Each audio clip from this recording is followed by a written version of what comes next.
저희가 항상 하는 얘기는 투자는 타이밍이 아닙니다.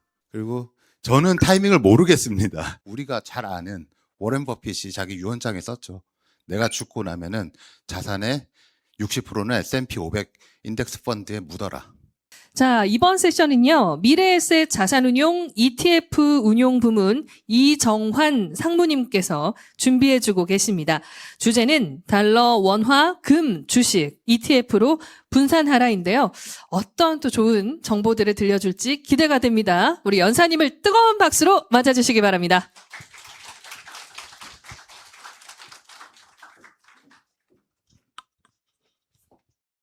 네, 안녕하세요. 저는 미래에셋 자산운용에서 ETF 운용 부문을 맡고 있는 이정환입니다. 네, 저 보시면 아시겠지만 ETF 관련한 일들을 꽤 오랫동안 했습니다. 지금 ETF 운용을 한 게 한 15년 정도 됐는데요.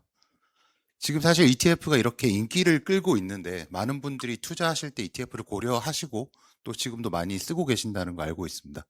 그래서 오늘 제가 토요일 날 하루 종일 여기서 이렇게 고생하시고 많은 걸 배우러 오신 여러분들께 조금이라도 더 많은 걸 알려드리려고 일단 준비를 했으니까 네, 일단 강의를 좀 시작해 보겠습니다. 네, 오늘 제가 말씀드릴 거는 사실 이게 제일 핵심인 것 같아요. 장기 투자라는 거. 사실 ETF를 투자하면서 많은 분들이 예전에는 10년 전에는 ETF 투자하시면 많은 분들이 레버리지 투자를 하셨어요. 레버리지 시장이 오를 것 같으면은 레버리지 샀다가 시장이 빠질 것 같으면 인버스 사고 이런 식으로 매매를 하셨는데 단타에 매매를 하셨는데 이제부터는 많은 분들이 코로나 시기를 겪으면서 시장이 빠졌다가 올라올 때 시장이 빠지고 나면 그때 더 사고 이런 것들 많이 하시고 장기 투자라는 거를 하셨습니다. 그리고 장기 투자라는 게 코로나 때 2020년, 2021년 시장이 워낙에 좋았었죠. 그때 엄청나게 좋았을 때 많은 분들이 수익을 보다가 2022년에 미국에서 금리 인상을 했습니다. 금리 인상을 하면서 미국장도 항상 좋을 것 같았는데 그때 많이 빠졌었죠. 그때 여러분들이 밑에 보시면은 많은 분들이 생각하고 있는 장기 투자는 자, 난 여기서 사서 내 목표는 100% 버는 거야. 거기까지 가면 돼라고 생각을 하셨던 분들이 그때 깨달은 거예요. 여기서 사서 여기까지 가는 데는 내가 생각했던 그냥 심플한 그냥 쭉 가는 평탄한 길이 아니라 먼저 여기서 계곡도 건너고 한번 진짜 수렁에 빠져서 힘들어도 해보고 그러고 나서 이 모든 걸 다 견뎌야지 내가 목표했던 수익률을 달성할 수 있다.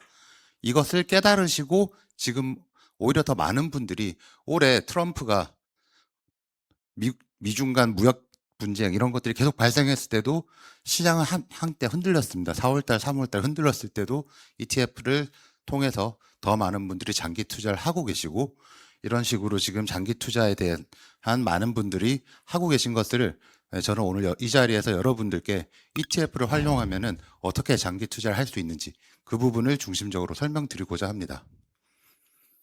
첫 번째로 ETF 투자 장점에 대해서 말씀드리고 어떤 ETF를 골라야 될지 그리고 어떻게 살 것인지 그리고 이렇게 많은 분들이 투자를 하고 나서 50대, 60대가 되면은 이제 그 자산을 써야 돼요. 그 자산을 쓸 때 어떤 ETF를 통해서 편하게 인출이 가능할 것인지 마지막으로 그렇다면 좋은 ETF는 어떻게 고르는 것인지를 말씀드리겠습니다. ETF라는 거는 여기 나와 있는 대로 Exchange Trade Fund라고 해서 상장 지수 펀드입니다. 주식이랑은 다른 건데 주식이랑 똑같이 거래가 돼요. 대신에 펀드이죠. 펀드가 상장돼서 거래되는 거라서 주식이랑은 좀 다릅니다. 다만 주식처럼 편리하게 투자를 할 수 있다는 점이 가장 큰 장점이고 많은 분들이 이를 굉장히 좋아해 주셔서 쓰고 계십니다. 중국 펀드 같은 경우 혹은 미국 펀드 같은 경우에는 실제로 내가 펀드를 가입해가지고 환매를 하면은 환매하는 데까지 약 최소 일주일 이상 시간이 걸려요. 그런데 ETF로 사서 팔면은 딱 이틀이면은 주식이랑 똑같이 바로 환금이 됩니다. 그리고 내가 환매 신청을 하는 순간 기준가가 결정되기 때문에 ETF 같은 경우는 그렇게 유동성이 좋다라는 장점이 있고 실제로 투자 원금이 돌아오는데도 훨씬 빠른 시간 그리고 또 하나는 비용이 적다 이런 장점들이 있습니다. 그러면은 이 장점에 대해서 최초의 ETF에 대해서 간단하게 설명을 드리려고 해요. 최초 ETF는 많은 분들이 알고 계시겠지만 SPDR, 네, 스테이 스트리트에서 운용하고 있는 SPY라고 부르는 S&P 500 ETF입니다. 근데 이 ETF를 만든 사람이 많은 분들이 헷갈려 하는데 워렌 버핏도 아니고 존 보글, 밑에 나와 있는 뱅가드의 설립자 존 보글도 아닙니다. 이 최초 ETF를 만든 사람은 이 오른쪽에 있는 인자한 할아버지 네이트 모스트라는 분입니다. 이분은 원래 ETF에 관련된 비즈니스를 하시던 분이 아니에요. 이분이 원래 했던 거는 원자재 트레이더였어요. 원자재 트레이더가 왜 어떻게 ETF를 개발하게 됐냐? 여기에 보면 그 ETF의 특징이 있는데요. 원자재라는 게 특히 원유 같은 거는 너무 커서 이만큼 있는 거를 실제로 사고 팔 수가 없잖아요. 사고 팔 수가 없으니까 이걸 어떻게 하면 편하게 사고 팔게 할 수 있을까를 생각해 보니까 원자재는 창고에 쟁여놓고 원자재를 주기로 한 약속한 증서만 서로 왔다 갔다 하면은 서로 편하게 사고 팔 수가 있는 거예요. 그래서 그런 식으로 사고 팔다 보니까 이 사람이 생각을 한 거죠. 잠깐만. S&P 500 종목을 한꺼번에 다 내가 매매할 필요가 없이 이런 식으로 증서만 서로 주고받으면은 훨씬 편리하게 거래를 할 수 있지 않을까?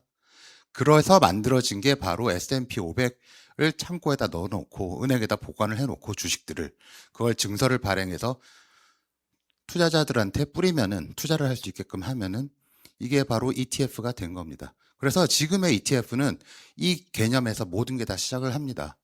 상장되어 있는 주식들을 한꺼번에 사서 무더기로 은행에서 보관을 하고 그 펀드를 조각조각 나눠서 투자자들이 사고 팔 수 있게 한다. 이게 ETF의 가장 기본 개념이고 이 아이디어를 가지고 재밌는 것은 뱅가드를 설립했던 존 보글한테 먼저 찾아갔습니다. 네이트가 찾아가서 이 얘기를 했더니 뱅가드가 지금은 세계에서 두 번째로 큰 ETF 운용사입니다. 그리고 세계에서 가장 큰 ETF인 VOO를 운용하고 있습니다. 그런데 존 보글은 그 당시에 거절을 했어요.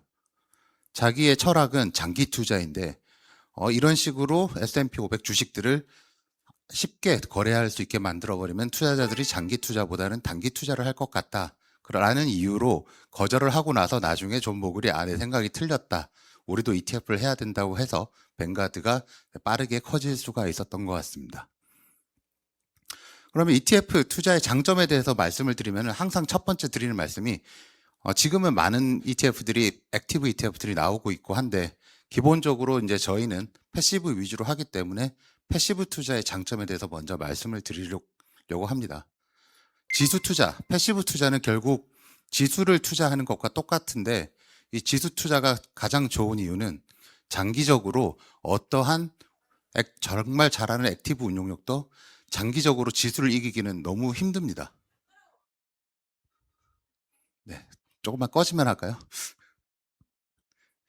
장기 투자를 했을 때 여기 밑에 나와 있는 투자 기간별 확률인데 여기 있는 게 연도별 확률입니다. 일단 과거 2007년부터 2021년까지 미국에서 뮤추얼 펀드, 즉 액티브 펀드죠. 액티브 펀드가 S&P 500을 이겼을 확률. 수익률을 인덱스 펀드가 S&P 500 지수가 액티브 운용력보다 더 성과를 잘 냈을 확률 보시면은 평균적으로 한 60-70% 정도가 됩니다. 매년. 그러다가 이게 그러면 투자가 계속 이어져서 장기적으로 갔을 때 첫 해에는 1년에는 지수가 이기는 게 55%. 그런데 1년에서 3년, 5년, 10년, 15년으로 갈수록 확률이 90%에 육박합니다.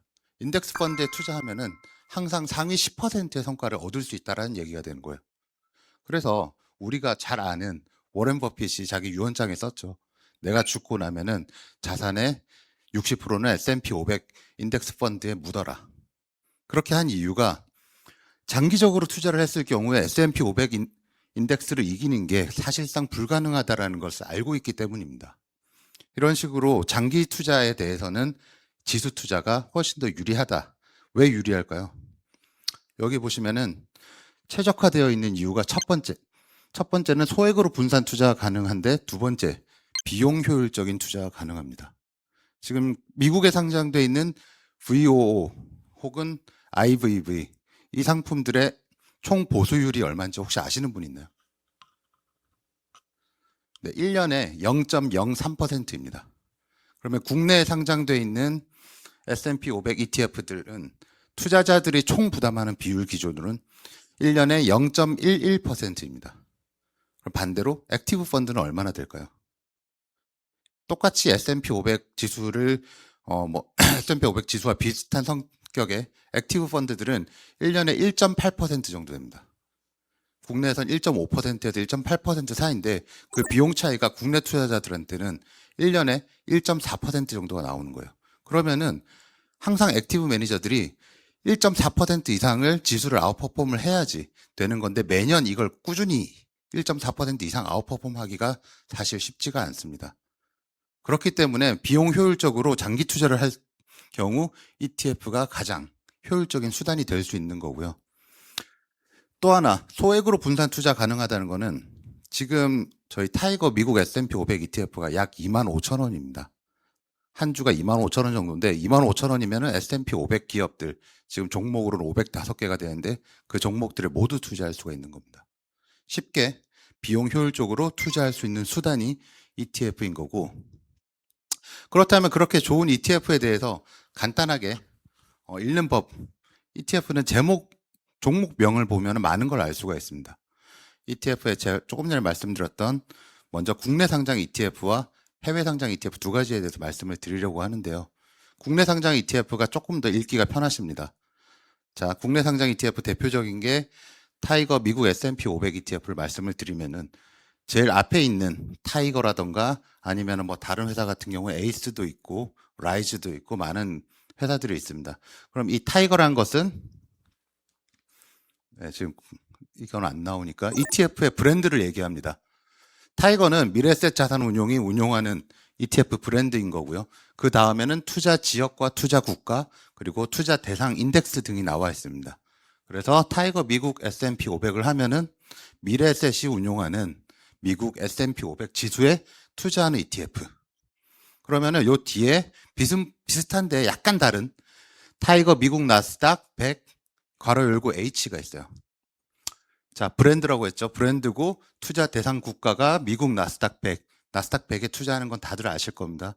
마지막으로 요 H는 투자 전략을 의미합니다. 환해지형 ETF라는 얘기죠. 해지란 얘기. H는 해지. 그래서 타이거 미국 S&P 500과 나스닥 100, 요 H의 차이는 환율에 투자할 수 있냐 없냐. 즉 나스닥 100 H를 사게 되면은 환을 해지한 상태로 투자를 하는 거고, 또 동일하게 이렇게 그냥 H가 없는 ETF도 있어요. 미국 나스닥 100 H를 사면은 그냥 달러 자체에다가 투자할 수 있는, 그래서 내 포트폴리오의 수익률은 이 기초 자산의 수익률과 플러스 환율 변동에 같이 연동이 되는 거고, H가 붙은 걸 사면은 환율의 변동은 생각하지 않고 그냥 이 주가 지수 수익률에 따라서 결정이 된다. 이렇게 보시면 됩니다. 국내 상장 ETF들은 요 H 부분만 아시면 될 것 같고요. 그 다음에 만약에 여기에 뒤에 보면은 H 대신에 뭐 액티브가 들어갔다. 그러면은 아까 말씀드린 것처럼 액티브한 전략으로 이 지수를 이기기 위해서 운용하는 ETF다. 그런 것들을 보시면 됩니다. 그럼 반대로 직투를 하시는 분들도 있어요. 직투를 하시는 분들은 아까 말씀드렸던 세계에서 제일 큰 ETF죠. VO. 그거는 이 VO라는 것은 조금 달라요. 우리나라는 미국 S&P 500 종목명이 저렇게 쫙 다 써져 있는데, 미국은 종목명이 뱅가드 S&P 500이라고 돼 있는데 많은 분들이 이걸 안 부르고 VOO, 부라고 부르세요. 이 부라는 게 미국 우리나라로 따지면 종목 코드 같은 거거든요.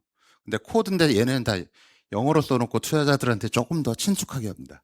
그래서 VOO라고 해서 이것도 보시면은 뱅가드가 운용하는 첫 번째가 브랜드고 S&P 500에 투자하는 인덱스 펀드, 인덱스 ETF인 거고, 그다음에 또 많은 분들이 잘 아시는 QLD가 있을 것 같습니다. QLD는 프로쉐어즈 울트라 QQQ 클래스.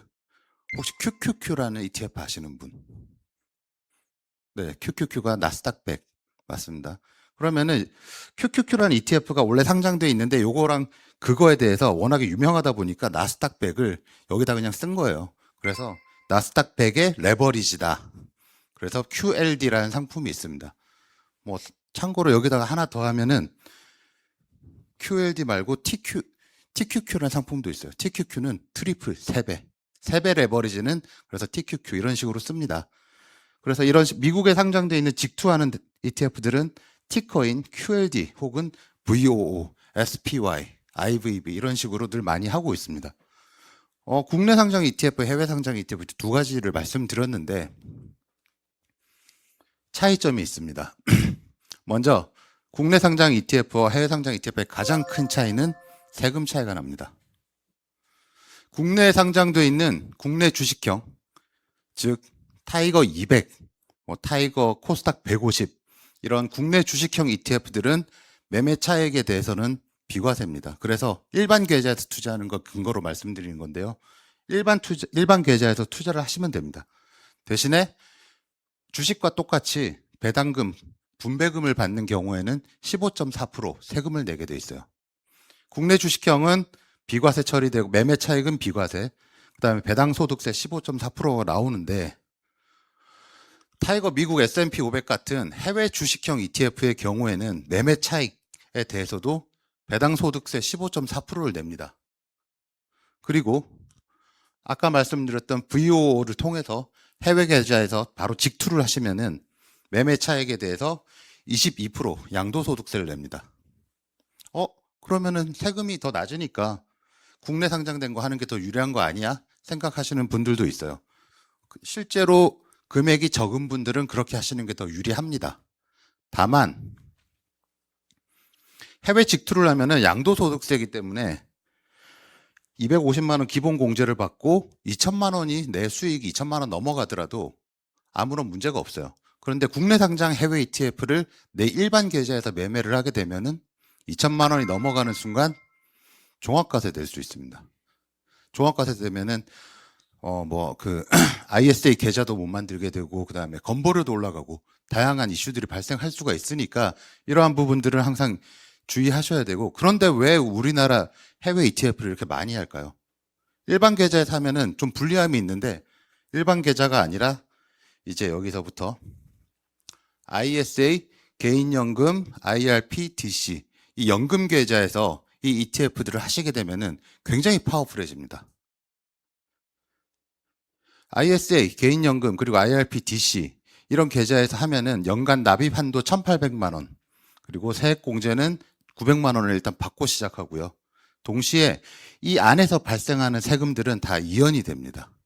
ISA 안에서는 많은 것들을 할 수 있어요. ISA 안에서는 레버리지나 인버스 ETF도 할 수 있고 선물 투자, 합성 ETF 이런 것들 전부 다 할 수 있습니다. 대신에 증권사별로 ISA 계좌별로 매매 수수료 이런 것들 좀 발생할 수가 있는데 개인연금, 퇴직연금에서는 약간의 제약 사항이 있습니다.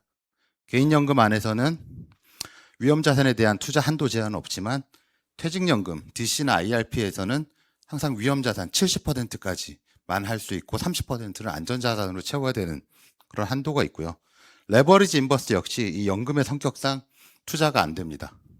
그리고 대신에 선물 투자 ETF는 개인연금에선 가능하지만 퇴직연금에서는 선물 투자 ETF가 안 되는 이런 차이점이 있고, 근데 이런 것들이 다 투자를 하시게 되면은 일단 첫 번째로 세액 공제를 받고 시작한 다음에 연금 계좌 내에서 투자한 매매 차익 그리고 분배금에 대해서 일단은 세금을 내지 않고 마지막에 내가 연금을 수령하는 시기에 가서 세금을 낼 수 있는 세금 이연 효과가 있습니다.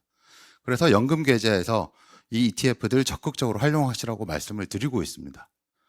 일단 55세 이상 그리고 5년 이상 가입 시 연금으로 수령이 가능하기 때문에 손익 전부 다 통산이 되고요. 손익 통산이 되고 나서 연금 소득세로 3.3에서 5.5% 굉장히 저율과세 될 수 있죠. 그래서 이런 연금 계좌를 적극적으로 활용하시는 게 훨씬 더 좋을 것 같습니다. 그러면은 자, 연금에서 장기 투자를 하시는데 어떤 ETF를 사는지가 또 중요해지는데요. 어떤 ETF 살지 먼저 말씀드리기 전에 이 간단한 중요한 사실을 하나 말씀드리려고 합니다. 많은 분들이 투자를 하실 때 난 투자에 소질이 없어, 난 투자에 꽝이야 이런 분들이 많으세요. 저도 마찬가지인데 근데 이거 법칙을 알고 나면 훨씬 편해지실 겁니다. 72의 법칙이란 이야기인데 아인슈타인이죠. 아인슈타인이 Compound interest is the eighth wonder of the world. 이 이야기를 했었습니다. 실제로 72의 법칙은 아인슈타인이 얘기한 세계 8대 미스테리다 라는 얘기인데, 이 이야기가 중요한 거는 여기 나와 있는 대표적인 지수들 S&P 500, 나스닥 100 최근 15년 동안 연평균 수익률입니다. 그리고 72의 법칙이 의미하는 것은 이러한 지수에 대해서 내가 내 투자 포트폴리오의 성과를 72를 내 수익률로 나누면은 원금이 2배가 되는데 걸리는 시간을 의미합니다. S&P 500 같은 경우 1년에 15년 동안 1년의 수익률이 약 16%입니다. 그러면은 원금이 2배가 되는 시기는 4년 반 투자를 했으면 원금이 2배가 되는 거고요.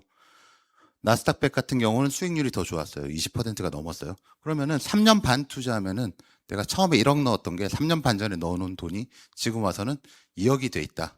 물론 시장이 이렇게 오를 때도 있고 내릴 때도 있어 항상 그렇게 되는 건 아니지만 과거에 보면은 수익률들이 15년 동안 연평균 수익률이니까 높은 확률로 이걸 달성할 수가 있다는 겁니다. 여기 나와 있는 지수들은 대부분 우상향하는 성과를 그리고 있는 상품들입니다. 그러면은 이제 투자를 시작할 때 여러분들이 어떤 지수를 어떻게 투자해야 될지 이제 시작이 먼저 감이 오는 거죠. 장기적으로 우상향하는 자산에 투자를 해야 합니다. 이게 가장 기본입니다. 시간을 들여서 투자를 계속 하다 보면은 언젠가는 자산이 늘어나 있습니다. 너무 쉬운 이야기인데 저한테 많은 주변에서 사람들이 물어봐요. 자, 어떻게 투자해야 되냐? 지금부터는 투자가 필수다. 다들 인식을 하시는데 자, 뭘 해야 돼? 그럼 저는 주저없이 얘기합니다. 일단 연금 계좌 말고 S&P 500 ETF부터 먼저 사세요. 근데 지금 올랐는지 내렸는지 그거에 신경 쓰지 말고 일단은 사기부터 시작해라. 사고 나서 그 다음에 적립식으로 꾸준히 사라. 이걸 꾸준히 사고 10년, 20년 동안 사고 나면은 그 자산이 굉장히 많이 불어있을 것이다가 사실은 모든 사람들한테 말씀드리고 제가 이 자리에서 말씀드릴 내용의 가장 기본적인 핵심입니다. 그래서 장기 우상향하는 자산들, S&P 500, 나스닥 100, 그리고 FTSE 글로벌 올캡, 요거는 VT라는 ETF입니다. 미국에 상장되어 있는 VT라는 ETF인데 뱅가드 토탈 월드 스탁. 우리나라에도 비슷한 ETF를 상장을 했고 전 세계 주식에 다 투자할 수 있는 그런 지수에 투자하는 상품. 그리고 최근에 코스피도 많이 올랐죠. 여기에는 여기까지만 나와 있지만 사실 코스피가 4,100포인트까지 올라왔으니까 코스피도 우상향하는 자산으로 따져서 그런 식으로 뭐가 됐든 간에 이 대표 지수들을 지금부터 사서 모으시는 게 가장 좋은 방법이 될 것 같습니다. 그 자산들에 대해서 간단하게만 좀 말씀드리면은 첫 번째 미국 S&P 500입니다. 미국은 세계에서 가장 큰 자본시장이고 그리고 미국은 항상 혁신과 성장의 아이콘이었습니다. 전 세계 시가총액 상위 기업들 보시면은 올해 3월달 기준인데 1등부터 10등까지 중에 사우디 아람코 하나를 제외하고는 모두 다 미국 기업들입니다. 그래서 주식 투자를 하실 때 사실 미국 한 국가에만 투자를 하시더라도 전 세계 주식에 분산한 것과 유사한 효과를 가져올 수 있습니다. 여기 보시면은 글로벌 증시 시가총액별로 국가 비중을 보시면은 전 세계 주식에서 가장 큰 부분 65%, 3분의 2 정도가 미국 증시입니다. 그래서 미국 증시 하나만 사면 전 세계 증시의 3분의 1을 살 수가 있는 거죠. 이걸 가장 기본으로 S&P 500을 말씀을 드리는 거고 그 다음으로 좀 더 공격적인 투자를 하고 싶은 분들에게 추천드리는 거는 나스닥 100입니다. 나스닥 100은 나스닥에 상장되어 있는 거래소가 달라요. 미국은 NYSE라는 거래소가 있고 ICE라는 거래소가 있고 나스닥이라는 거래소가 있습니다. 나스닥은 우리나라에서 따지자면 굳이 따지자면은 코스닥과 유사하게 기술주 중심의 거래소인데요. 이 나스닥에 상장되어 있는 미국 대표 100개 성장 기업에 투자하는 지수가 바로 나스닥 100입니다. 그래서 변동성은 좀 더 커요. 특히 2000년대 초반 IT 버블이 발생했을 때는 주가가 많이 올랐다가 IT 버블 때 많이 빠집니다. 여기서 최대 10배 올랐다가 수익률로 따지면 쉽게 얘기하면 마이너스 80%까지 갔었어요. IT 버블 때. 그래서 갔다가 다시 2020년 지나서 지금 현재 역사적 최고점을 계속 갱신하고 있습니다. 근데 이게 어떻게 되는 것인지 사실 많은 분들이 나스닥 100, 이건 혁신의 아이콘이다 하는데 그 기업들을 보시면은 정말 엄청납니다. 엔비디아, 그리고 넷플릭스, 메타, 테슬라, 아마존, 마이크로소프트 등등 전 세계에서 이 기술들을, 이 회사들을 빼놓고는 혁신적이다라고 할 수 있는 회사들을 다 이야기할 수가 없습니다. 그래서 나스닥은 혁신적인 혁신 성장의 아이콘이라고 할 수 있고, 아까 말씀드렸던 S&P 500은 일반적으로 나는 마음 편한 투자를 하고 싶다 하는 분들한테는 S&P 500을, 그 다음에 난 좀 더 공격적인 투자를 하고 싶은 분들한테는 나스닥 100을 추천을 드립니다. 정말 보수적인 분들, 나는 그래 미국이 좋은 거 알겠어. 그런데 미국만 투자해도 될까? 그런 분들한테 저희가 추천드리는 거는 FTSE 글로벌 올캡이라는 인덱스입니다. 이거는 전 세계 주식을 한 방에 다 살 수 있는 정말 좋은 솔루션이죠. FTSE 글로벌 올캡은 전 세계 투자 가능한 유니버스의 약 98%가 커버됩니다. 우리가 주식 살 때도, 국내 주식 살 때도 코스피 200과 코스닥 100, 약 350종목만 사면은 우리나라 증시 전체를 다 커버하는 것과 마찬가지인데, 이 인덱스에는 선진국 그리고 신흥국 합쳐서 48개 국가에 총 10,000개 종목을 시가총액 가중 방식으로 투자를 합니다. 그러니까 쉽게 얘기하면은 자, S&P 500 안에 나스닥 100이 포함이 된다고 볼 수 있고요. 그 안에 보면은 우리가 잘 아는 빅테크들을 얘기하는 M7이 있습니다. 그 M7 나스닥 100, S&P 500을 넘어서 MSCI 월드라는 전 세계 선진국에 투자하는 수단이 있고, 그걸 넘어서 전 세계 주식에 한 번에 투자하는 수단이 FTSE 글로벌 올캡이라는 이 인덱스입니다. 이 방식대로 투자를 하시게 되면은 ETF가 있으니까 제가 말씀을 드리겠죠. 만 종목을 한 번에 살 수 없으니까 이런 FTSE 글로벌 올캡을 사시게 되면은 성과가, 앞으로 가서 보여드려야 되네. 네, 성과가 여기 보시는 것처럼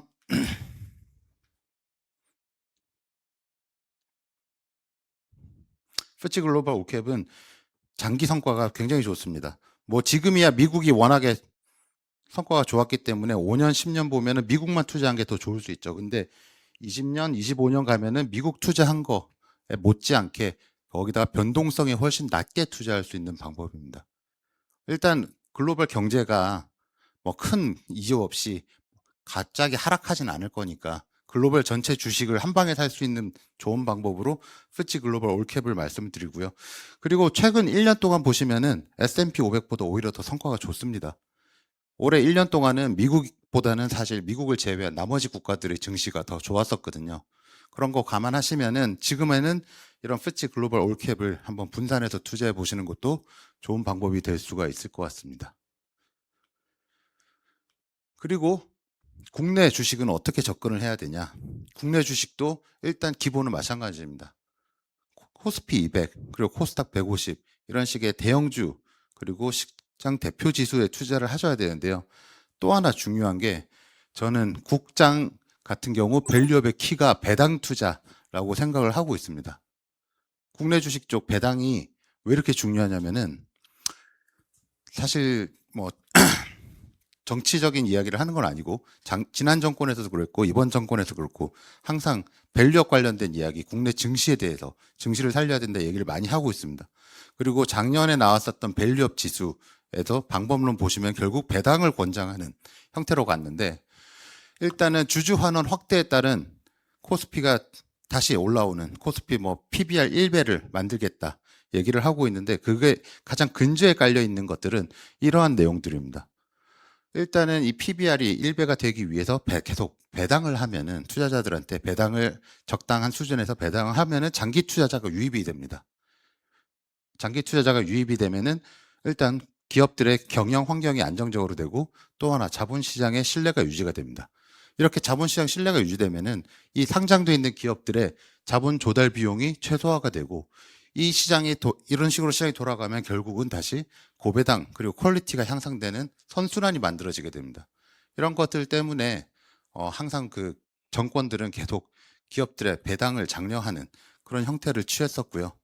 그러면은 국내 배당 투자를 ETF로 장기로 가져가야 되는 가장 근본적인 이유는 주주 환원 확대, 멀티플 리레이팅, 장기 투자자 유입 확대를 하는 선순환을 ETF로 하는 경우가 가장 편하게 그걸 만들 수 있기 때문입니다. 많은 분들이 우수한 실적에 기반한 밸류업 정책 발표 사례 이런 것들을 보시는데 이 사례들을 하나하나 공부하면서 이걸 종목들을 다 살 수는 없잖아요. 근데 ETF에서는 이런 것들을 최근에 나오는 ETF는 이런 것들을 다 고려해서 상품을 만들고 있기 때문에 어떤 회사들의 고배당 ETF든지 간에 사실 고배당 ETF 사시면은 종목들 대부분 비슷합니다. 국내에서 배당 많이 주는 기업들 별로 없어요. 그렇기 때문에 이런 것들을 편하게 누리실 수가 있어서 일단은 지금은 국내 쪽은 배당 투자도 굉장히 좋다. 이런 얘기를 드리고 싶습니다. 그래서 저희 회사에서 제가 주말에 나왔으니까 잠깐 회사 이야기 잠깐 하면은 주말에 회사에서 운용하고 있는 아까 말씀드렸던 대표 지수들을 추종하는 ETF들입니다. 타이거 미국 S&P 500, 나스닥 100, 그리고 토탈 월드 스탁 액티브, 그리고 타이거 200.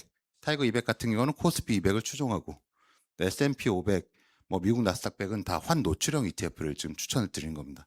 그리고 토탈 월드 스탁 액티브는 전 세계 주식 48개국 10,000개 주식에 한꺼번에 투자할 수 있는 방법이고, 그 다음에 국내 배당 쪽을 말씀드렸는데 국내 배당 쪽은 지금 타이거 코리아 배당 다우존스, 타이거 은행 고배당 플러스, 은행주들이 또 역시 배당 성향이 굉장히 높습니다. 평균적으로 40% 정도 되고 지금 시가 배당률로는 4% 중반대를 기록하고 있습니다. 원래는 은행주가 저희가 처음 만들 때만 해도 시가 배당률이 한 6, 7% 됐어요. 근데 지금 주가가 24,000원 정도 되거든요. 10,000원에 상장했는데 너무 많이 올라서 배당률이 약간 낮아진 점 봐주시면 될 것 같습니다. 그리고 다음에 제가 이거 코어로 말씀을 드린 거고, 장기 투자할 때 많은 분들이 아까 말씀드렸던 대표 지수 그냥 사서 꾸준히 모으면 됩니다. 근데 사실 저도 그것만 못해요. 저도 투자를 하고 있는데 계속 핸드폰 꺼내서 들여다보고 이거 얼마 올랐지, 그러고 다 종목 보면서 이건 이렇게 많이 올랐는데 난 뭐 하고 있지, 이런 생각이 듭니다. 그게 사실이에요. 어쩔 수 없어요, 사람들은. 그래서 아까 그거는 코어 ETF라고 생각을 하시고 새털라이트도 보셔야 돼요. 보시는 게 이걸 가지고 막 매매하시라 이런 건 아니지만 할 수도 있습니다. 할 수도 있지만 어쨌든 내가 포모에 빠지지 않기 위해서는 이런 식으로 새털라이트들은 어떤 게 있나, 어떤 게 지금 유리할까 보시면은 일단 국내 시장에서는 조선, 방산, 원자력 대표적으로 많이 올랐던 거긴 하지만 그래도 여전히 조방원은 아직 아직 성장 가능성이 있는 그런 테마들입니다. 요 테마들의 공통점은 한국한테서 미국이 필요로 한다는 점이에요. 첫 번째가. 그리고 두 번째는 수출주들이 됐어요. 조선, 방산, 원자력 모두 다 수출주. 해외에서 달러를 벌어오는 회사들인 거죠. 조선은 너무 잘 아시겠지만 뭐 마스가 프로젝트, 그리고 미국 내 함정 유지 보수 계약 등이 있어서 조선 쪽은 여전히 좋은 것 같고요. 또 하나 제일 중요한 게 조선에서 일어나는 일은 국방력입니다. 미국이 함정수가 중국한테 뒤처졌어요. 그리고 필라델피아에 있는 조선소를 한국 기업이 인수할 정도로 지금 미국의 조선 배를 만들고 수리하는 기술력은 지금 많이 떨어져 있습니다. 근데 전쟁이 나지는 않겠지만 항상 전쟁을 억제하려면 국방력이 일정 수준으로 유지가 돼야 되는데 미국이 배가 이렇게 모자라면은 중국한테 이걸 억제가 안 되죠. 그래서 작년에 트럼프 대통령이 당선되고 나서 제일 먼저 했던 얘기가 한국과의 조선 협약을 원한다. 이런 것들을 했었고 그 이후로 조선이 계속 잘 나가고 있는데 앞으로도 조선은 수주가 너무 많고 이 MRO 바다에 있는 것들이 너무 많기 때문에 앞으로도 좋을 수밖에 없다. 조선을 탑픽으로 말씀드리고, 두 번째로는 원자력 같은 경우는 시간이 조금 더 깁니다. 조선은 앞에 그동안 2023년, 4년, 5년 동안 수주 찍어놓은 것들이 실적이 나오고 있는 상황인데 원자력은 AI 시대가 되면서 전력난이 계속되고 있는데 지금 원자력은 설비가 만들어지는데 5년에서 10년이 걸려요. 그러다 보니까 조금 더 기대감은 지금도 많이 부풀어 있는 상태고, 어쨌든 원자력 건설 같은 것도 미국에 수출을 많이 하고 있어서 두산 에너빌리티라던가 이런 기업들에 대한 뷰가 굉장히 좋아서 국내에서 일단 조방원을 먼저 말씀을 드리고요. 두 번째로 말씀드리는 테마는 금반지입니다. 금융 반도체 지주회사. 금융 쪽에서는 아까 말씀드렸던 것처럼 배당 관련된 이야기, 그리고 금융이 또 하나 좋은 게 지금 3차 상법 개정안이 지금 아직 국회에 있는데 1차, 2차는 벌써 통과가 됐어요. 근데 원래 상법 개정을 할 때는 최소 한 2년, 3년씩 걸렸던 게 지금 정권은 바뀌고 나서 상법 개정안을 벌써 2번이나 통과를 시켰습니다. 상법 개정안의 핵심은 지금 3차 상법 개정안의 핵심은 자사주 의무 소각입니다. 자사주 의무 소각이 얼마나 무서운 얘기냐면은 여기에 보시면은 주요 종목들, 주요 지주회사들, 그리고 금융회사들의 자사주 비율인데요. 여기는 제가 말을 못하니까 넘어가고요. 대신증권 같은 경우에는 회사 안에 지금 자사주로 갖고 있는 게 25%예요. 이 종목 추천하는 건 아닙니다. 종목 추천은 아닌데, 근데 자사주를 소각하게 되면 무슨 일이 생기느냐? 일단 시가총액은 그대로 유지가 돼야 되니까 자사주 소각된 것만큼 주가가 오르게 되는 일반적인 특성이 있습니다. 그래서 이 자사주 소각에 대해서도 지주회사들도 자사주 비율이 평균적으로 10%대고 증권사들도 자사주를 많이 갖고 있다 보니까 자사주 소각에 대한 수혜를 받을 수 있다. 3차 상법 개정안 수혜는 일단은 금융 쪽에서 가장 큰 수혜를 받을 수 있다고 생각을 하는 거고요. 동시에 배당 분리과세 수혜. 지금 이미 이거는 확정됐죠.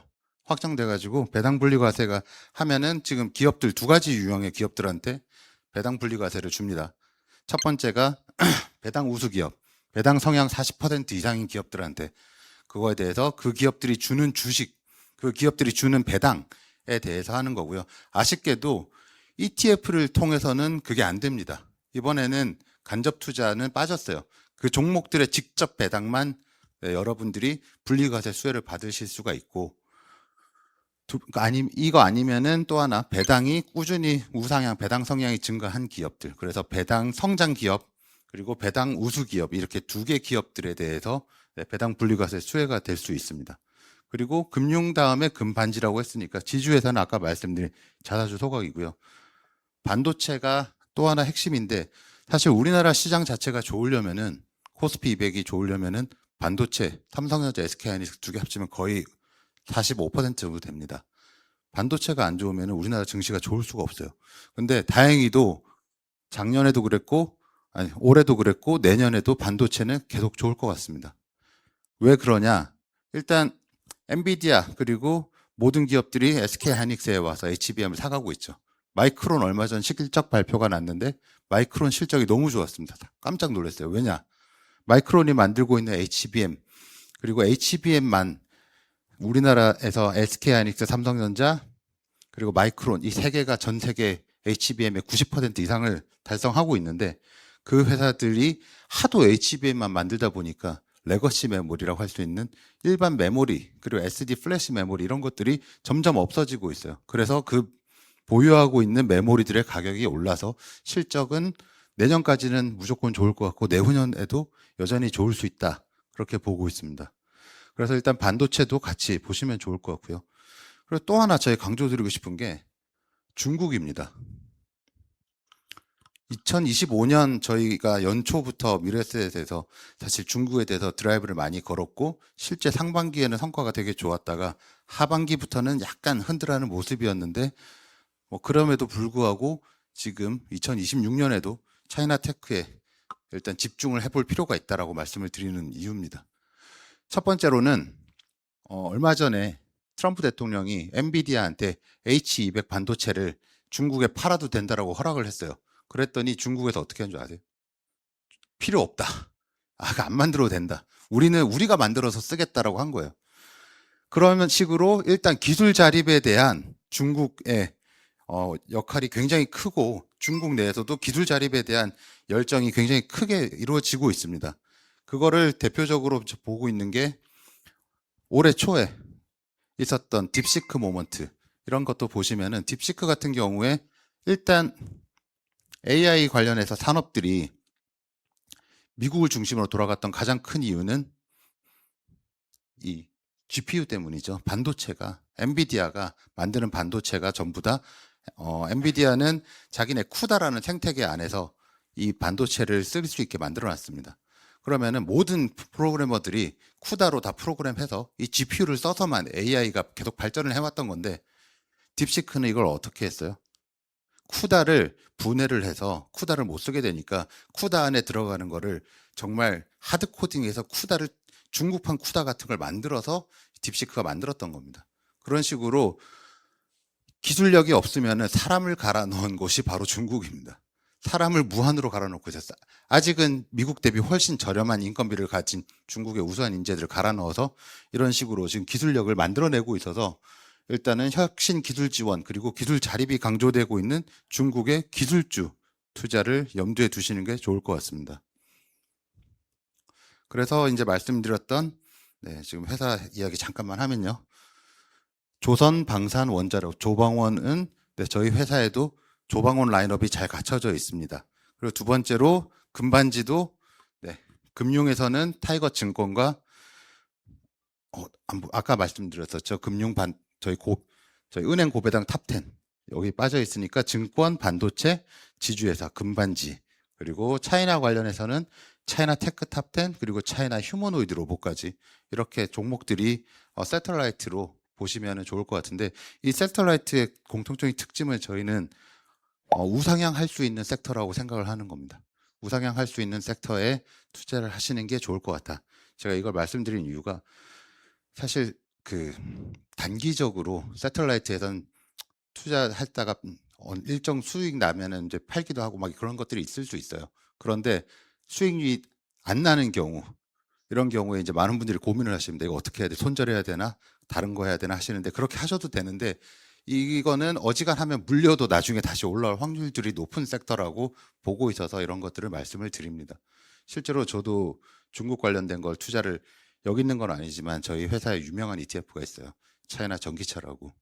이게 2만 원, 네, 웃으시네요. 네, 그게 상장했을 때 2만 원까지 갔다가 6천 원 갔다가 지금 다시 13,000원 정도 하고 있거든요. 저 이거 6천 원 갔을 때도 계속 물 타가지고 전 수익 보고 있습니다. 그래서 이거 섹터도 테마들도 우상향하는 테마를 골라서 투자하는 게 굉장히 중요한 상황입니다. 그러면은 어떻게 살 것인가? 얼마 전에 저희 저희 아들이 이제 초등학교 3학년 이제 올라가는데, 아들이랑 집에서 게임을 해요. 집에서 게임을 하는데 그 게임이 무슨 카드를 서로 막 사고 파는 게임이던데, 그걸 하면서 어떤 운용사가 아파트에 광고를 하고 있었어요. 엘리베이터에 이렇게 온 스크린에 올라오는 광고를 하고 있는데, 어디라고 말씀을 못 드리는데, 막 카드를 사면서 이 아들이 이러는 거예요. 투자는 타이밍이다. 현타가 세게 왔습니다. 현타가 세게 왔는데, 저희가 항상 하는 얘기는 투자는 타이밍이 아닙니다. 그리고 저는 타이밍을 모르겠습니다. 네, 솔직히 저는 타이밍을 모르겠고, 여기 계시는 분들도 타이밍을 맞추기는 쉽지 않을 것 같습니다. 이거는 팩트라고 생각을 합니다. 투자 타이밍이면 정말 잘하는 사람이라면 그게 맞을 수가 있겠지만, 하지만 투자는 타이밍이라고 생각되지 않습니다, 일단. 그래서 시뮬레이션을 좀 해봤어요.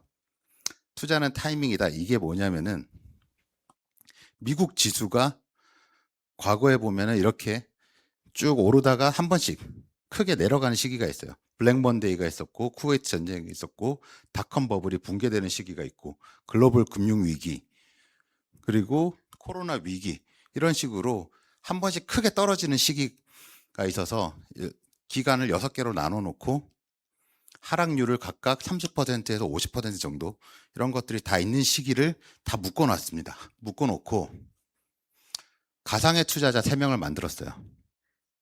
티파니는 똥손이 똥손. 이 사람은 매번 하락하기 직전 최고점에 투자를 하고, 브리타니는 정말 잘해요. 최저점에 돈을 모아놓고 있다가 전체 돈을 6개로 나눠놓고 항상 은행 계좌에 넣어놓고 최저점에 하나씩 사는 거예요.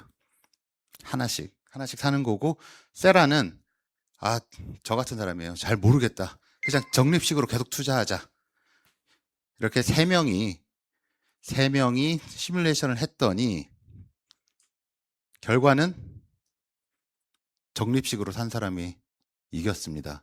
이런 이유는 뭐 브리타니가 실제로 투자를 뭐 잘 하기도 해서 티파니보다 좋은 성과를 만들었죠. 최저점에서 투자를 한 사람이 최고점 투자한 사람 한 것보다 당연히 더 좋은데, 근데 이게 세라는 왜 좋았냐? 빨리 투자를 시작했기 때문이에요.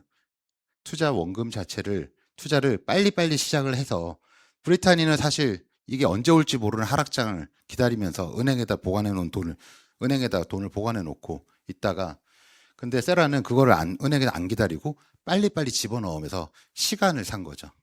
시간을 사서 성과가 더 좋았다. 결국은 꾸준히 적립식을 투자하는 게 제일 좋다. 그래서 저는 항상 말씀드립니다. 투자는 타이밍이 아니라 투자는 시간이다. 조금이라도 더 빨리 기계적으로 매수하시는 게 여러분 전체 포트폴리오 성과를 올리는 데 도움이 될 수 있습니다.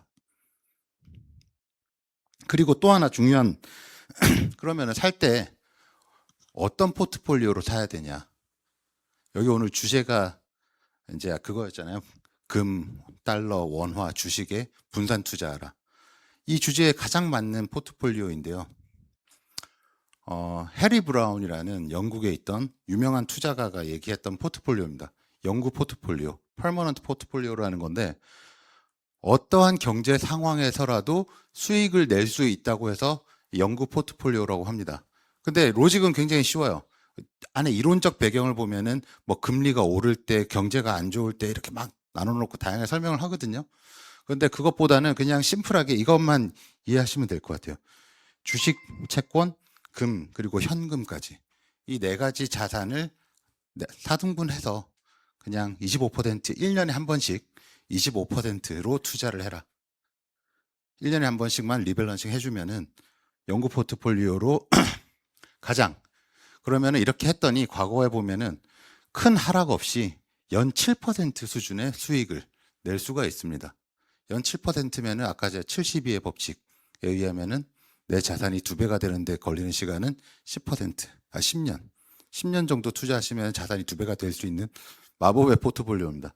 근데 이게 왜 그럴 수밖에 없냐면은 자산 간 상관계수가 주식과 채권 그리고 금 굉장히 다 낮은 자산들이에요. 여기에 현금까지 들어가면은 사실 자산 간에 아무런 문제가 없게 되는 거죠. 그래서 이 과거에서부터 이 4개 포트폴리오로 시뮬레이션을 해보면은 흔히들 많이 자산 배분하는 게 퇴직연금에서도 위험자산 70%, 안전자산 30% 이런 것들이 주식 60%, 뭐 채권 40%에 뭐 그런 걸 말씀을 하시는데, 실제로 6대4 포트폴리오보다 시장이 빠질 때, 금융위기 때 거의 안 빠집니다. 10% 정도밖에 안 빠지고요.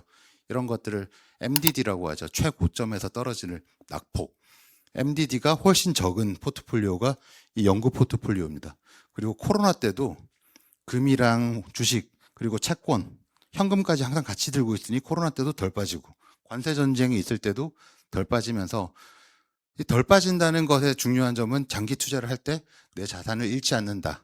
그래서 언제든지 이거를 편하게 가져갈 수 있는 포트폴리오로 영구 포트폴리오를 추천드립니다. 그래서 다시 공장 얘기입니다. 타이거 ETF에서도 이런 것들을 활용해서 영구 포트폴리오를 만들 수가 있습니다.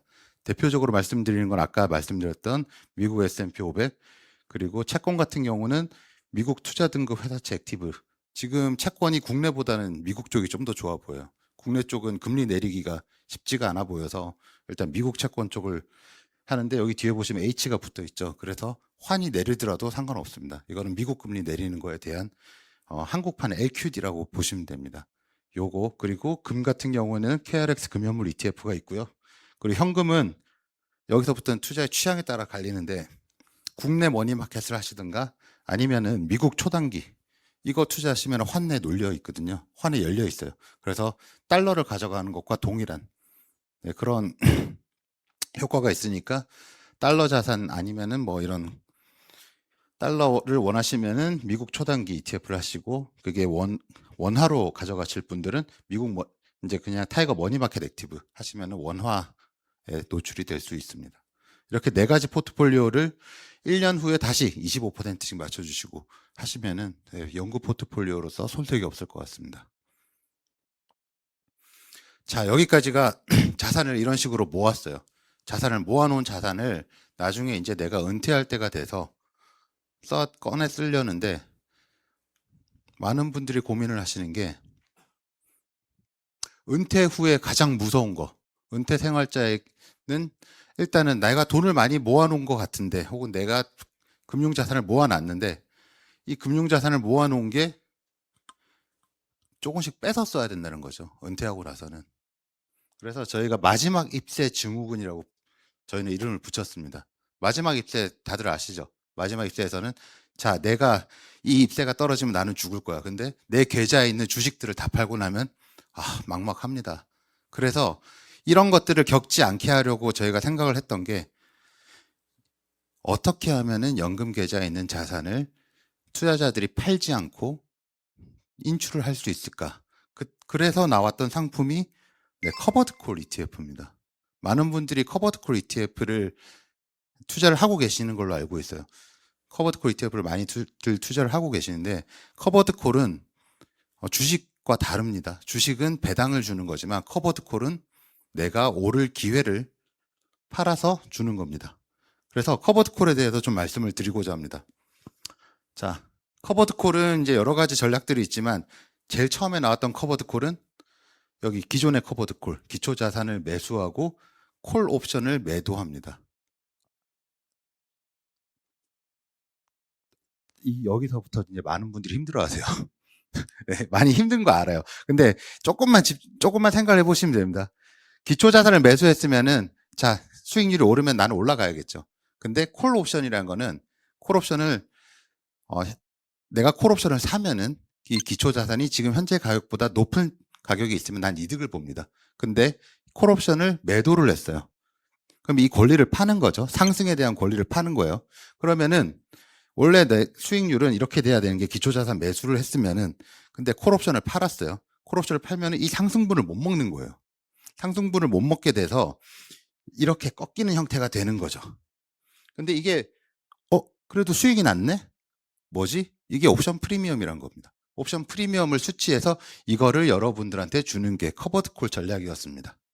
그래서 이 커버드 콜 전략이 옵션 프리미엄만큼 분배를 하는 건데 이거의 가장 큰 문제는 뭐였냐면은 시장은 항상 일정하게 가지가 않아요.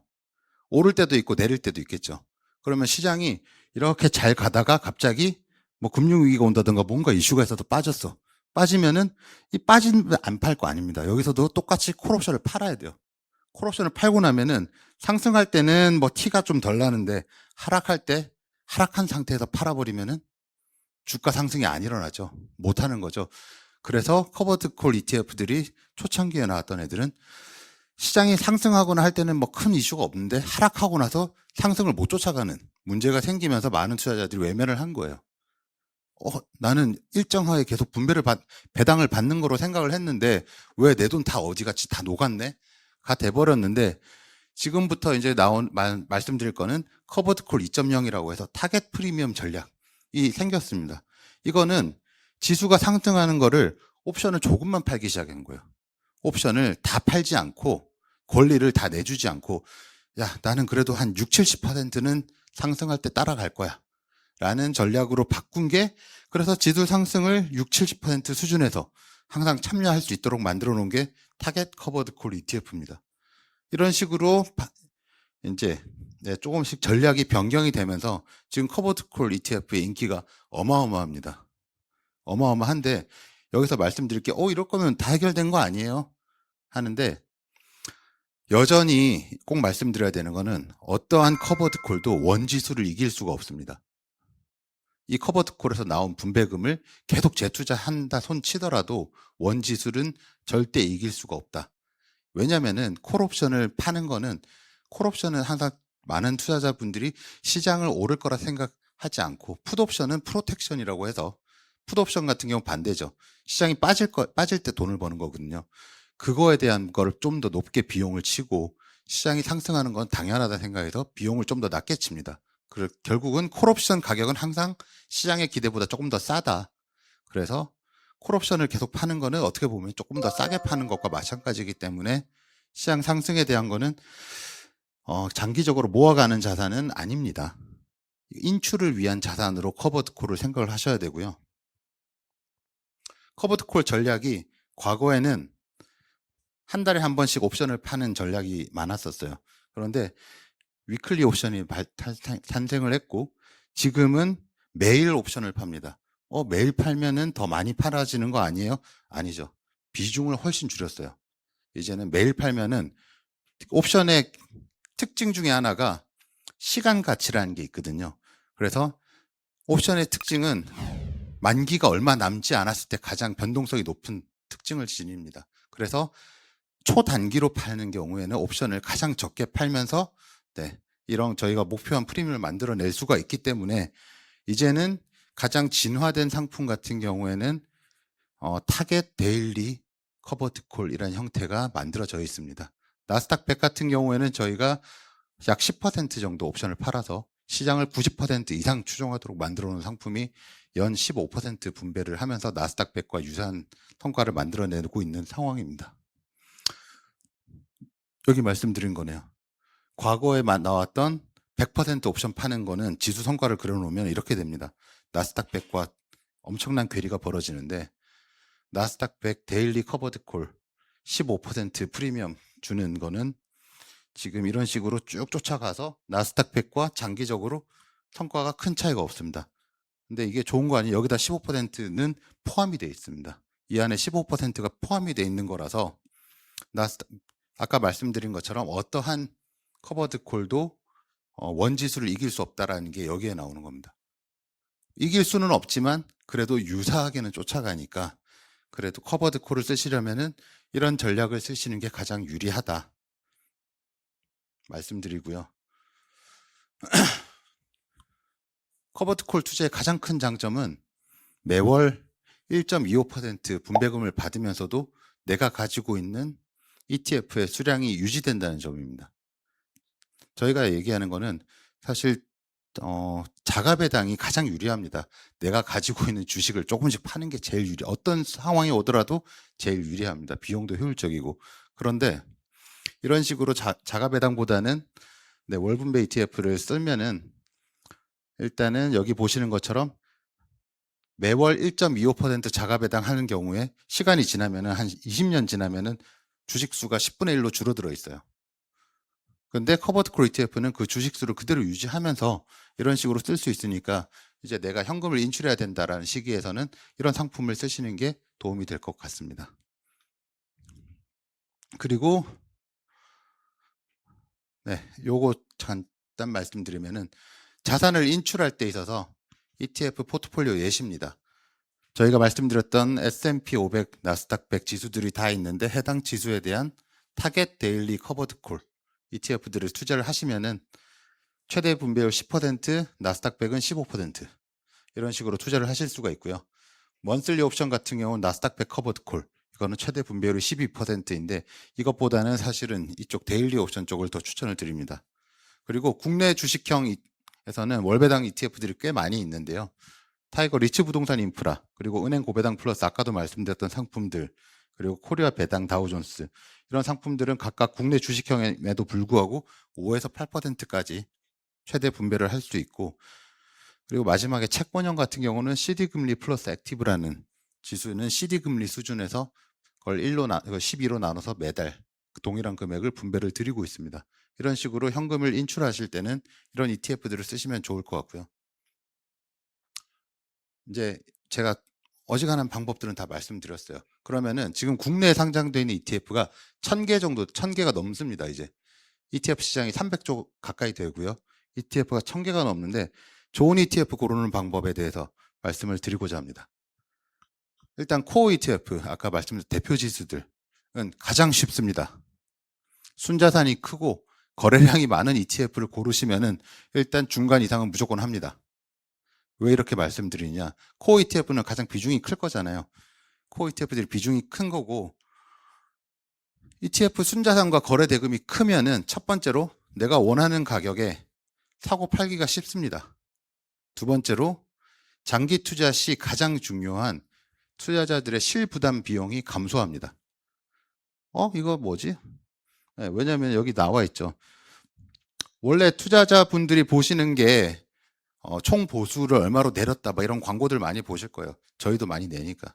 근데 총 보수가 0.00 뭐 미국 대표 지수 같은 경우는 0.006%라고 얘기하는데 실제로 아까 제가 저희 S&P 500 ETF 실부담 비용 0.11%입니다.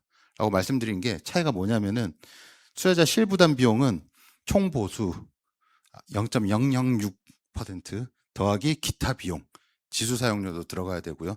ETF는 펀드이기 때문에 그 안에 들어가 있는 모든 비용들이 있고 그 ETF에 대해서 발생하는 매매 중개 수수료, 그 포트폴리오를 계속 유지하기 위한 매매 중개 수수료까지 다 포함하면은 이게 투자자들이 실제 부담하는 비용입니다. 실부담 비용이 근데 큰 ETF들이 낮아요. 왜 그러냐? 이렇게 생각하시면 될 것 같아요. 아파트 단지도 큰 단지가 있고 작은 단지가 있는데 큰 단지가 관리비가 낮습니다. 왜 그럴까요? 많은 사람들이 나눠서 내니까. 그래서 이런 거래량이 많고 실제 이 규모가 큰 ETF는 초품화라 생각을 하시는 게 편할 것 같고요. 그리고 또 하나 ETF들 보시기 위해서 좋은 방법은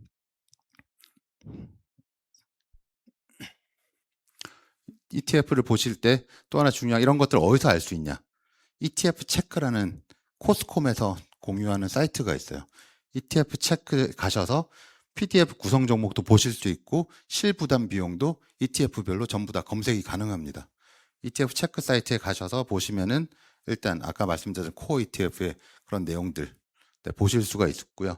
마지막으로 새틀라이트 ETF 고르는 방법은 이름이 너무 동일한 것들이 많아요. 제가 아까는 처음에 이름 보시면 다 알 수 있다고 했지만 그거는 대표 지수들의 얘기입니다. 실제 테마는 회사별로 너무 이 운용하는 방식이 달라서 그러면 어떻게 봐야 되냐? PDF 혹은 ETF 구성 종목을 살펴봐야 되는데 그거 역시 ETF 체크에 가면 모든 회사들의 ETF를 다 보실 수가 있습니다. 이 안에서 이것들 보시면서 실제로 내가 원하는 테마 투자에 대한 그 생각과 좀 일치하는 종목들을 가지고 있는지 보시면서 투자를 하시면은 투자 성과가 좋아질 수 있을 것 같습니다. 발표는 여기까지 하고요. Q&A 받도록 하겠습니다. 일단 제가 복식 호흡으로 하려 했는데 갑자기 켜져서 너무 크게 소리 들리셨죠? 자, 그러면 저희 질의응답 시간 갖도록 하겠습니다. 플로어에서 손 들어주시면 저희가 마이크 가져다 드리도록 할게요. 네, 혹시 역시 오늘의 모범 저희 참석자신데 저희 이따가 가습기 선물로 드릴 거거든요. 하나씩 더 드릴 수 있을지 모르겠습니다. 예, 일단 질문 부탁드리겠습니다. 네, 강의 감사합니다. 조금 예측하기 어려운 부분인 건 아는데, 이제 미국 ETF 투자를 할 때 항상 그 환율 때문에 좀 고민인 부분이 있는데, 지금 내년 같은 경우에 지금 그래도 해지형으로 가는 게 좀 적절하다고 보시는지 아니면은 그래도 환율이 좀 오를 가능성을 두고 지금 해지가 되지 않은 형태로 가는 게 맞다고 좀 보실지 궁금합니다. 사실 굉장히 어려운 부분인데요. 일단 예측은 논외로 두고 저는 제가 투자하고 있는 포트폴리오 저는 전부 다 환 노출형으로 하고 있습니다. 그 이유는 일단 환 해지형을 하게 되면은 양국 간의 금리 차에 따라서 해지 비용이라는 것이 발생을 합니다. 지금 미국 같은 경우는 이제 금리가 우리나라보다 한 1.5% 정도 낮죠. 그러면은 1.5%가 그 펀드의 비용으로 높게 됩니다. 항상 모든 해지는 다 마찬가지라서 그런 부분도 있고 전 중장기적으로 환율이 지금 수준이 절대 높은 수준이 아니라고 보고 있어서 페어한 수준이라고 보고 있어서 그리고 또 하나는 또 장기적으로 내가 투자할 때 달러 자산에 내 자산을 노출시키는 게 더 좋다고 생각을 하거든요. 그런 관점에서 저는 해외 투자를 할 때는 일단 환 노출로 투자하는 걸 저는 선호하고 투자자 여러분들도 그게 더 좋을 수 있는 방법이라고 생각합니다. 네, 감사합니다. 그리고 앞쪽에 또 손 들어주셨는데요. 마이크 전해드리도록 할게요. 네, 질문 부탁드리겠습니다. 강의 잘 들었습니다. 저는 두 가지인데요. 하나는 그 타겟 데일리 커버드 콜, 그냥 여기서 그게 콜옵션 매도하는 거면 나스닥 같은 거를 했을 때 혹시나 뭐 그 이번에 일부에서 장이 좀 나스닥 같은 게 많이 빠질 수 있다. 뭐 이렇게 하던데 그러면 그 콜옵션 매도를 하다 보면은 그게 좀 폭락을 하면 그게 프리미엄을 받는 게 아니라 원금이 많이 깎일 확률이 많은 것이 아닌지 그거랑 그리고 제가 코덱스 미국 30년 국채 데일리 미국 30년 국채 커버드 콜을 해지형을 지금 투자를 하고 있는데 이게 지금 환 노출이 아니다 보니까 환율에서도 까지고 그 미국 금리 인하도 수혜를 못 보는 것 같아요. 장기채라. 그래서 이거를 환 오픈으로 미국 국채 그 단기채로 바꾼다라고 하면 어떤 ETF를 사야 하는지 그게 궁금합니다. 네, 일단 그 나스닥 타겟 데일리부터 말씀을 드리면은 나스닥 타겟 데일리 ETF 같은 경우에 이제 미국 나스닥 100 시장이 나스닥 100이 10%가 급락을 한다. 그럼 10%만 똑같이 빠집니다. 나스닥 100을 전부 다 가지고 있거든요. 콜옵션을 팔아서 놨으니까 조금의 마진은 있습니다만 이건 매일매일 마진이 조금씩 쌓이는 거라서 사실 거의 티가 안 납니다. 대신에 10% 빠지고 그 다음날 또 10%가 오른다 하면은 저희는 콜옵션을 매도하는 매일매일 매도를 해서 이때 매도를 하는 비중이 약 한 5%가 채 안 될 거예요. 왜냐하면 변동성이 엄청 커져 있으니까 조금만 팔아도 저희가 목표로 하는 프리미엄을 수취하기에 충분한 상황입니다. 그래서 조금만 팔아놓고 다음날 오를 때는 10%가 오른다 손치면은 거의 다 따라갑니다. 거의 10% 오르면 한 9% 이상 따라오르게 되는데 콜옵션을 매도한 거는 절대로 이 지수의 수익률, 지수가 하락한 것보다 더 빠지는 근거는 되지 않고요. 그런 일은 아마 거의 없을 겁니다. 그런 일은 없지만 대신에 콜옵션을 매도하는 것 때문에 떨어졌다가 빠르게 상승할 때 그 지수의 상승폭을 100% 못 쫓아가는 경우는 생길 수가 있습니다. 그리고 이제 커버드 콜 전략의 가장 큰 문제는 빠지고 나서 빠질 때는 무조건 똑같이 델타 1로 빠지는 게 맞거든요. 무조건 똑같이 빠지는데 오를 때 얼마나 잘 따라오르냐의 성과 차이가 있을 수 있고요. 그래서 그런 부분에서는 타겟 데일리가 조금 더 유리하다고 말씀드릴 수가 있습니다. 그리고 두 번째로 미국 30년 국채 그 ETF는 사실 저희도 운용을 하고 있고 한데 이게 지금 제가 정확한 가격은 기억이 안 나는데 제가 10,000원에 상장했는데 8,000원 언저리인 걸로 알고 있습니다. 8,000원 언저리인데 이게 미국의 장기 금리가 떨어져야 되는데 장기 금리가 안 떨어지죠, 쉽게. 장기 금리가 안 떨어지고 있고 그다음에 그 상품 같은 경우 저희도 마찬가지인데 1년에 한 12% 정도 분배를 하고 있습니다. 그럼 지금 8,000원 정도니까 상장된 거 그 기간 감안하면은 거의 이제 이 배당 포함하면 뭐 손해를 조금 보고 있는 수준일 건데 근데 이 상품 같은 경우 사실 앞으로도 미국이 금리가 막 쉽게 떨어질 것 같지는 않아요. 장기 금리 같은 경우에. 그런 것들 그다음에 내년에 이제 트럼프가 일단 지금 그 연준 의장을 3명을 인터뷰를 했다고 하는데 3명 다 너무 비둘기파입니다.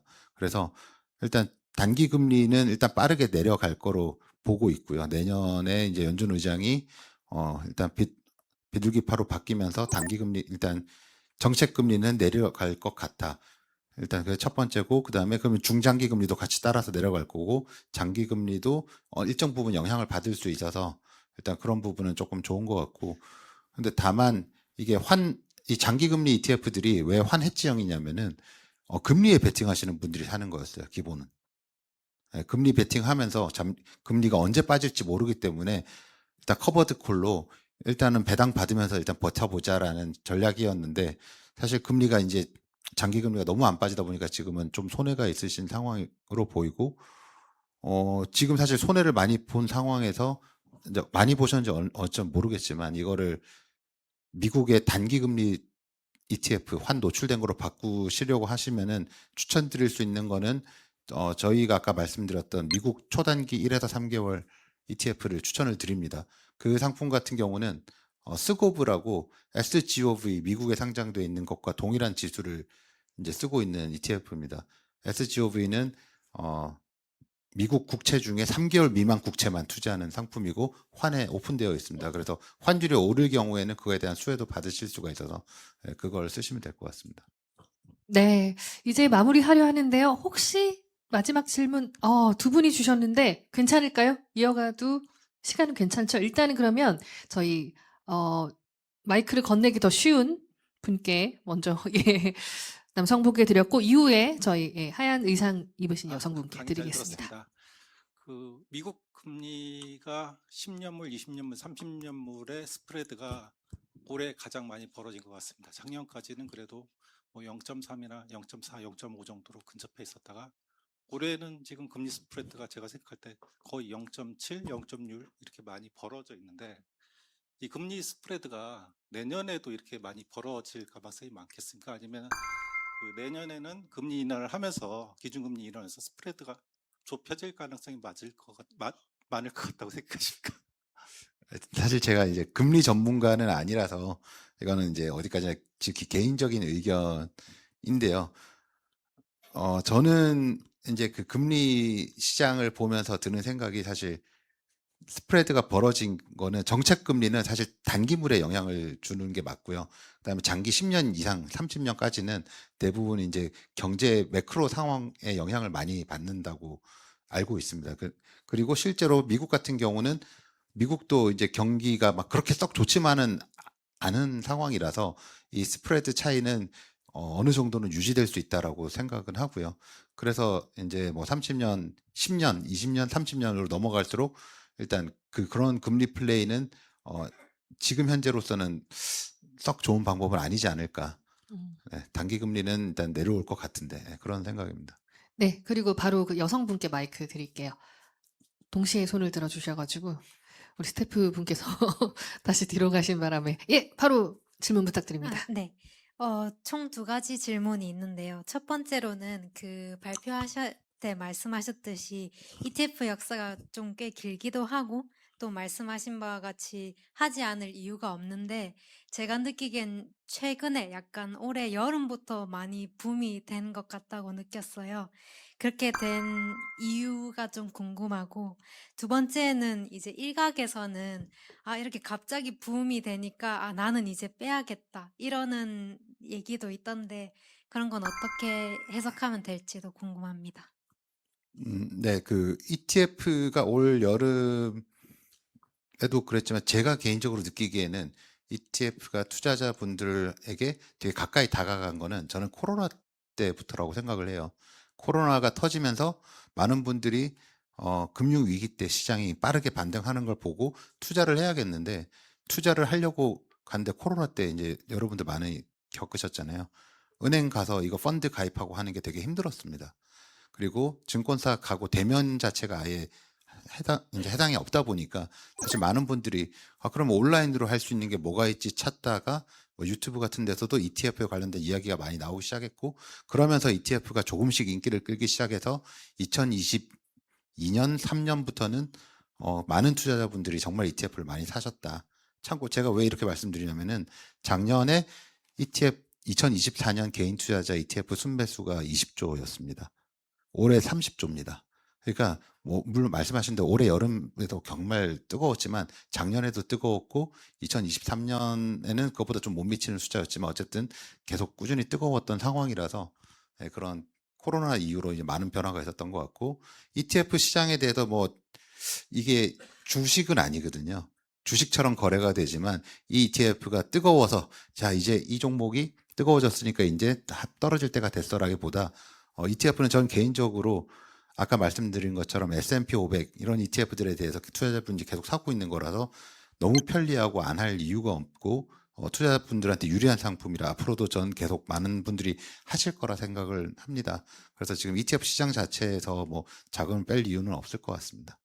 네, 여기서 마무리하겠습니다. 너무나 좋은 정보 들려주신 연사님께 뜨거운 박수 부탁드립니다. 고맙습니다.